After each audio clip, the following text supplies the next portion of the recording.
மூளை தொற்றால் 8 பேர் பலியான விவகாரத்தில் தனியார் மருத்துவமனைக்கு தற்போது சீல் வைக்கப்பட்டிருக்கிறது. அண்மை செய்தியாக பார்த்து வருகிறோம்.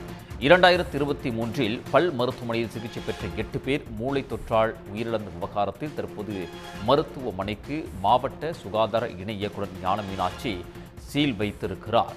சில நாட்களுக்கு முன்பு தனியார் மருத்துவமனையில் ஞான மீனாட்சி ஆய்வு செய்திருந்த நிலையில் தற்போது இந்த நடவடிக்கை என்பது எடுக்கப்பட்டிருக்கிறது. திருப்பத்தூர் வாணியம்பாடியில் பல் சிகிச்சை பெற்ற 8 பேர் பலியான விவகாரத்தில் தனியார் மருத்துவமனைக்கு சீல் வைக்கப்பட்டுள்ளது.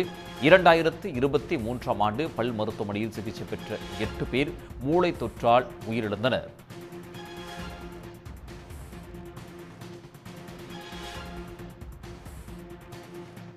மாவட்ட சுகாதார இணை இயக்குநர் தற்போது இது தொடர்பாக அளித்த பேட்டியை பார்க்கலாம். ஷோகாஸ் நோட்டீஸ் கொடுத்துருந்தோம் டென்டிஸ்ட்டுக்கு. அவர் அதுக்கு உரிய விளக்கம் கொடுத்துருந்தாரு. ஆனால் அந்த விளக்கம் எங்களுக்கு ஏற்புடையதாக இல்லை. அதனால நாங்கள் இந்த டென்டல் கிளினிக்கை க்ளோஸ் பண்ணுறோம். மேலும் நாங்கள் டென்டல் கவுன்சிலுக்கும் இந்த மாதிரி விஷயங்கள் இதை பற்றி தெரிவித்து அது மாதிரி நடவடிக்கை எடுக்கிறதுக்கு ஆவணம் செய்யுமாறு எங்கள் ரெஸ்பெக்ட் டிஎம்எஸ் சாருக்கும் பரிந்துரை செஞ்சுருக்கோம். மூளை தொற்றால் 8 பேர் பலியான விவகாரத்தில் தனியார் பல் மருத்துவமனைக்கு தற்போது சீல் வைக்கப்பட்டிருக்கிறது.